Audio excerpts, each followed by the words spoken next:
Welcome to Mechanic. Today we have a 2021 Mazda CX-9. And on this vehicle, I'm going to show you how to be able to replace some light bulb. So this light bulb, we have easy access to replace it. This is your reverse bulb, and that's a 921. And so this one's fairly easy to replace, just the bulb. This one, your turn indicator, and then we have brake built into this, and a side marker, and that looks to be a LED up there. But this one, you need to remove that housing. But to replace your reverse light bulb, number one, you just need to open up your hatch and raise it up. So with our hatch raised up in the air, you'll see an access cover here on this side or the other side.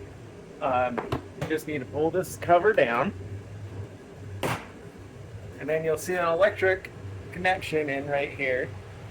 We're going to unhook that. And once you unhook that electrical connection, then you're able to spin this housing out and then pull out your light bulb.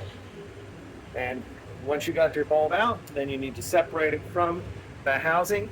And this light bulb here is a 921. So you get a new 921 to replace it. And then once you've got that, you just be able to put them back together, lining the lines, tabs in there, and then it just locks into place. And then we go back up in here and being able to insert this in here and then turn it that quarter turn to lock it into place. And now put our electrical connection back in. We can put our cover back on.